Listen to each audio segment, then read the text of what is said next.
गोर लगै छी। हम चमचम मैथिली गीत में अहाँ समस्त मिथिलावासी के स्वागत करै छी। तो आई एगो हम बहुत सुंदर राम भगवान के परिछन के गीत गबै छी। ई गीत अहाँ सब जरूर सुनब देखब और यदि कनिको अहाँ सबके नीक लागि जायत तो हमर चैनल के सब्सक्राइब वीडियो के लाइक जरूर कऽ देबै। जय भगवान। आजो मिथिला नगरिया नेहाल सखिया, आज मिथिला नगरिया नेहाल सखिया, चारू दुल्हा में बड़का कमाल सखिया, चारू दुल्हा में बड़का कमाल सखिया, मथ मणि मोरिया कुंडल सोहे कनमा,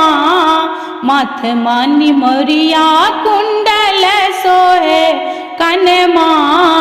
कर कर कजरा रे जुलमी नयनमा, कर कर कजरा रे जुलमी नयनमा, आहे लाल लाल चंदन चमके भाल सखिया, आहे लाल लाल चंदन चमके भाल सखिया, चारू दुल्हा में बड़का कमाल सखिया, चारू दुल्हा में बड़का कमाल सखिया, साबर साबर गोरे गोरे जोरिया जहान है, साबर साबर गोरे गोरे जोरिया जहान है, अखिया न देखल सुनन नहीं कान है, अखिया न देखल सुनन नहीं कान है, जुग जुग जीव जोरा जोरी बेमिसाल सखिया, जुग जुग जीव जोरा जोरी बेमिसाल सखिया, चारू दुल्हा में बड़का कमाल सखिया,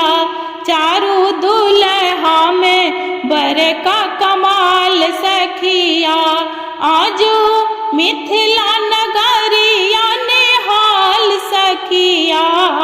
चारू दुल्हा में बड़का कमाल सखिया, गगन मगन आजो मगन धरतिया, गगन मगन आजो मगन धरतिया,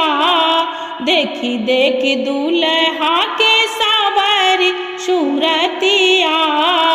देखी देखी दुल्हा के सावरी सूरतिया, भाला